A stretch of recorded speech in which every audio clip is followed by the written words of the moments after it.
जी नमस्कार। नमस्कार सतीश जी, क्या है ये 141 दिन हो गए आप लगे हुए हैं, लगातार धरने पर हैं, दिन रात धरने पर बैठे हो। अब तो आपने सुविधाएं भी धीरे धीरे बनानी शुरू कर दिया, एक टेम्परेरी घर बना लिया है इसको आपने, तो क्या माने कि ये कब तक लड़ाई चलेगी ये सरकार के साथ? हम तो लंबी लड़ाई के लिए तैयार हैं पूरे, जरूरत के अनुसार चीजें बदली भी जाती हैं। सबसे बड़ी बात यह सरकार ने जो कुछ घोषणाएं भी की है, जिसमें कुछ बहुत अच्छे कदम भी हैं, परंतु उनको जमीन पे उतरने में बहुत लंबा समय लग रहा है, जिसके लिए हम अभी भी दोबारा डेलीगेशन भेजेंगे ताकि इसमें जो तेजी लाई जा सके।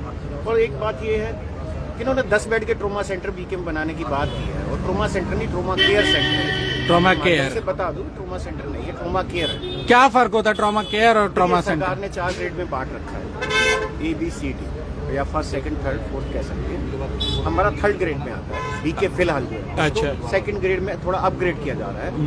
हम चाहते थे कि A ग्रेड का ट्रोमा सेंटर हमारे एक लोकसभा क्षेत्र में हो, जिससे घायलों को तुरंत और बेहतरीन इलाज मिले, किसी की जान ना जाए, जैसे एम्स में ट्रोमा सेंटर बना हुआ है। दूसरी बात, झांसा मेडिकल कॉलेज की बात करें, वहाँ 85 डॉक्टर के पद है और सिर्फ 35 भरे हुए हैं।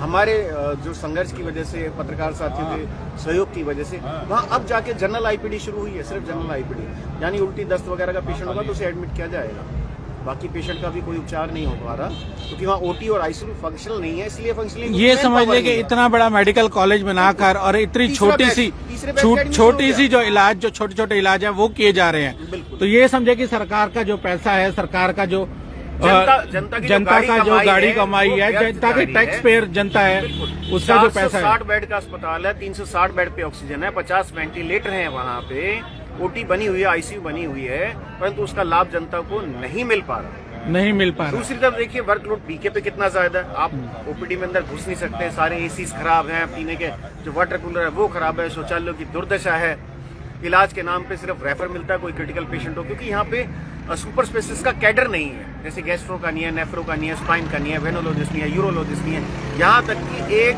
26 लाख की आबादी में एक रेगुलर रेडियोलॉजिस्ट यहाँ पे नहीं है, जो अल्ट्रासाउंड करने वाले डॉक्टर होते हैं। कीमो यहाँ नहीं होती, कैंसर के पेशेंट का इलाज नहीं होता, पूरे लोकसभा क्षेत्र में एक भी टीबी यूनिट नहीं है। आपको जान के हैरानी होगी, टीबी के जो पेशेंट है उनको जरा सा भी क्रिटिकल कंडीशन होती है तो दिल्ली महरौली भेज दिया जाता है। हम बार बार यही कह रहे हैं, जो कि मंत्री, लेकिन सरकार का तो कहना है कि टीबी फ्री बनाएंगे हरियाणा को, यही हमने बोला था। देखिए पूरे विश्व ने एक संकल्प लिया था कि 2030 तक पूरी दुनिया को टीबी मुक्त बनाएंगे जी। हमारे प्रधानमंत्री जी ने कहा था कि दिसंबर 2025 तक बनाएंगे हम भारत को टीबी मुक्त जी। हम इनसे ज्यादा तेजी से काम करेंगे, परंतु जमीन पे उसकी हकीकत आप देखिए।